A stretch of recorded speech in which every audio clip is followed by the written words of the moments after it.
Oh, here is Jynxzi and Caseoh talking about streaming and the trials and tribulations of streaming.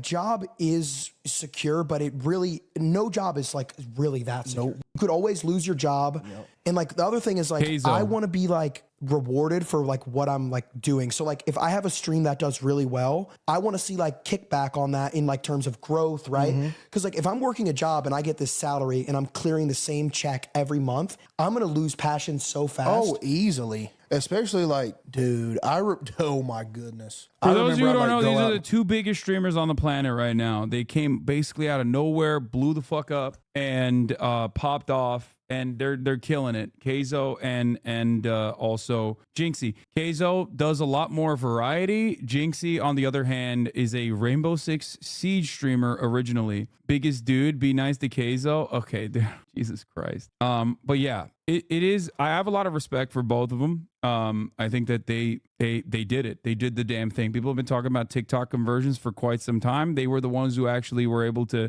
make it happen. And they're blowing up. The fact that this dude, though, like, especially Jynxzi, like, he played fucking Rainbow Six Siege, a game that not many people stream regularly, right? And did that over and over and over again until it like blew the fuck up is pretty chill. It's like Tyler 1, I would say, as far as Jynxzi's meteoric success goes. He's a grinder in the same vein as Tyler 1. Cut like some grass, for example, you know what I mean? I'd go cut grass for like 2 hours in like 100-degree heat, weed eating ditches and all that, mowing, and they'd hand me $40. Yeah. And that was like, this is good money. But you know, it's like you said, you get burnt out. It's like, dude, I'm literally over here like just puffing and sweating, like about to die out here, like on the verge of a heat stroke for $40, you know, and it can get old. And even with a real job, you do all your best. Your coworkers are still messing with you. You know what I mean? You're still getting the same money. It's like, you feel really unappreciated at a lot of jobs. Yeah. And it makes you think like, because like I always want to be like really grateful, but it makes me think like someone today woke up and worked like the most grueling job ever. Yes, they did. For like just enough to put food on the table. And then it's like, I'm like, it's weird because I'm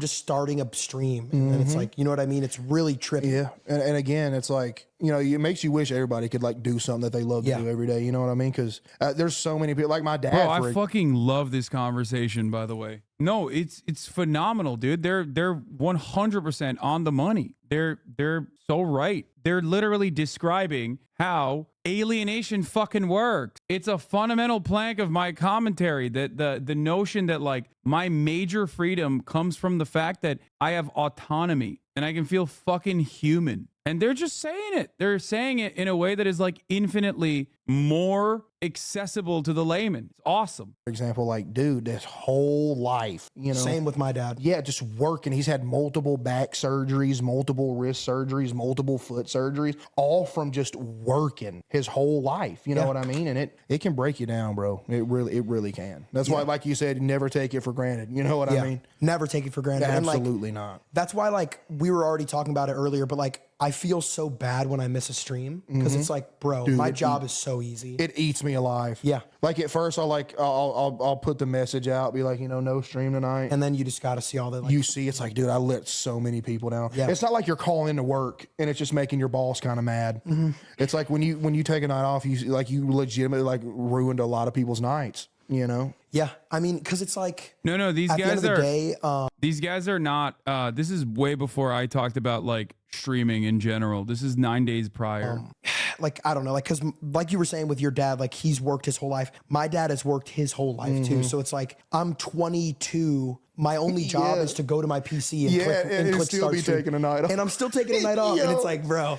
Yeah, it's like I'd be feeling terrible about myself. It's like be like 11 o'clock. Like I should have been live right now. Yeah. And it's not because I want to, I need to. Yeah. You know what I mean? Like, bro, because like you're literally like, the reason why I like the podcast so much, and this is literally ground zero, but it's like, I'm not like, I don't have to be like on my like high energy, right? Like I can just chill and just talk. It's like with. Yeah, I'm also getting very tired of hearing how fortunate all these people are, honestly. I don't know why you're getting mad at this. He's literally, this is my take. Like, I mean, they are in agreement with the exact same fucking take, which is that, like, we are profoundly fucking fortunate people who recognize our privilege, and yet it still sometimes gets fucking tiring and cumbersome in a very different way. Streaming, it's like you are literally putting on a show from this hour to this hour every night. Yeah, you know, you got to take a break sometime, you know, just to reset and make sure you don't, because you don't want to burn out on nobody. You know what I mean? You don't want to spark up a stream when you're not feeling good and not put out like good content. You know, that's the last thing you do. Yeah, the last thing I want to do is do a stream where I'm sick. Or I'm tired. Oh, yeah. Yeah, and it's like, I mean, what are we even watching exactly here?